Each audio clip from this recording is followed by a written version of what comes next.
Some sad news from the world of Major League Baseball last night as the baby bull Orlando Cepeda has passed away.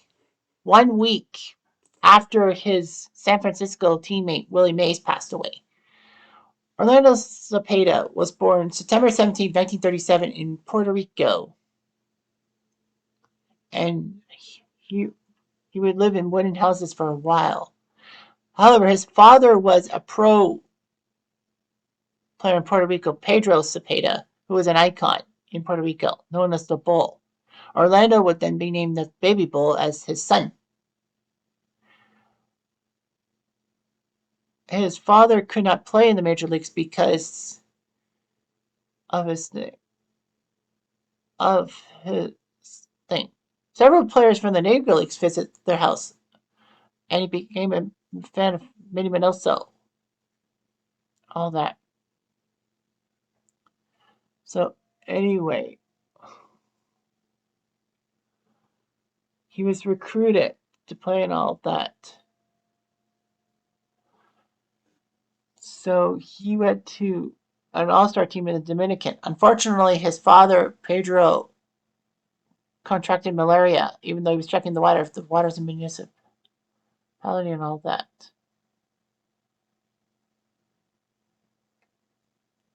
Anyway, he took part in a New York Giants tryout in 1955 and went to a Class D team. He could not adapt well because of him not speaking the English language. And he also had discrimination due to segregation and all that. He was depressed after his father died from malaria. However, he was convinced to stay in the minors and stay over in America. He would play in the Puerto Rican Baseball League in 56, 57. He was called up by the Giants in 1958 and put up 13 home runs through May 31st, which was a record for rookies up to that point. So, yeah, good performance and all that. He helped the Giants out in 1958. They didn't get to the World Series, but they still did pretty well. He batted .312 with 25 home runs, 96 RBIs in his rookie campaign. He unanimously selected the NL Rookie of the Year. So it's amazing how him and his teammate Willie Mays were NL players, Rookies of the Year. All that. Cepeda would use his salary to buy a new house for his mother, and then would go to the Puerto Rican League, Winter Leagues, and won the batting title. He was a major player for the Giants and all that. Put up 105 RBIs in 1959. 1960, he put up 96.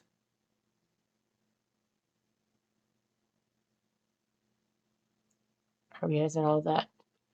Cepeda considered himself the best stats of his career. In 1961, he put up 46 home runs on 142 RBIs. Although the Giants would take third in the 61 season in the National League, and Cepeda would be second in MVP voting to F-Rob, Frank Robinson. Cepeda thinks he wanted more money, so he got it. He got a 306 average in 1962 with 35 round trippers, 114 RBIs.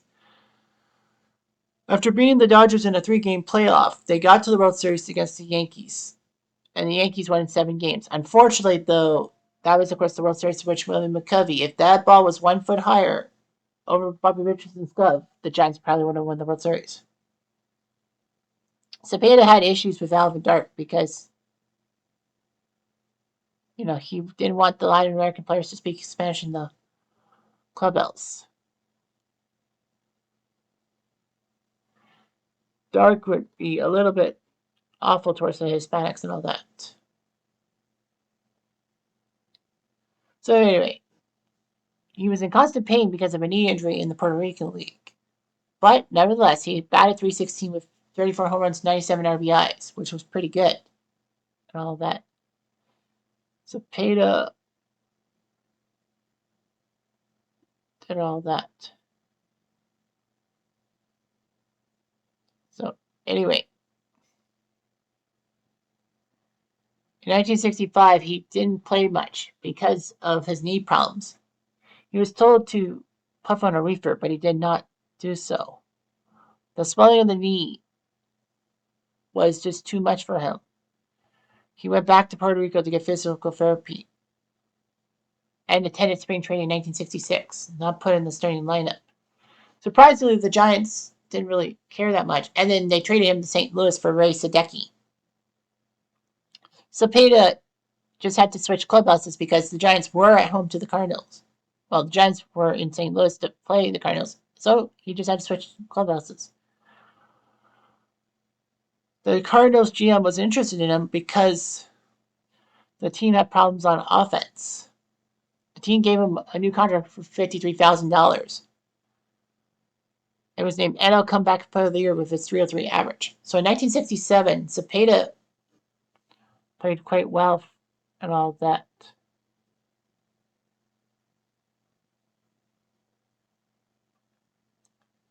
Anyway, Cepeda played in the All-Star game for the 67 Cardinals, and the Cardinals won the pennant by 10 games. They would face Boston in the World Series. It would be a 7-game series. Cepeda put up 111 RBIs to win the NL MVP trophy. And what was weird is he was only the second player after Carl Hubble to win the award unanimously. So he became the second player in history to actually be a unanimous Rookie of the Year and unanimous MVP champion. Albert Pujols and Mike Trout would join Cepeda Robinson later on. Cepeda became the first Latino to win the home run and RBI titles. He played in 1968 for the Cardinals again. He did decently and all that. He reported late spring training in 1969, but the Cardinals decided to trade him to Atlanta for Joe Torre. Yes, that Joe Torre. He wasn't sure about going to Atlanta because of the whole thing with the Jim Crow laws. But thankfully, everything went according to plan.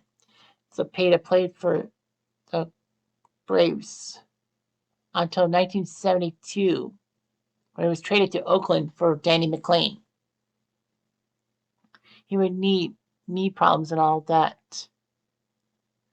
He was about to retire from baseball completely. Of course, he didn't play for the 72 A's when they won the World Championship. However, Boston came knocking because the American League had the DH rule, helping improve attendance. And the Red Sox said that he would be their full-time DH and all that. He would put up a .289 average with 20 home runs, 86 RBIs, being the best DH around and all that. And then he played 1 year with Kansas City and all that. So anyway, he had 4 children. None of them followed baseball. Cepeda became a Buddhist in 1983.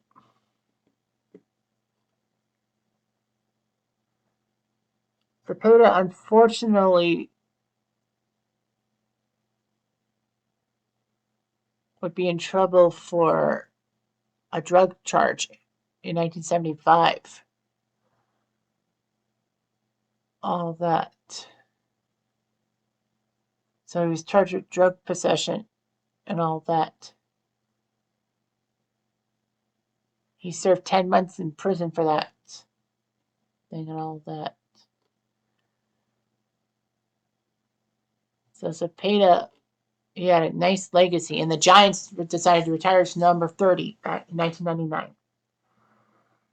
It was amazing what Cepeda could do for the San Francisco Giants and all that.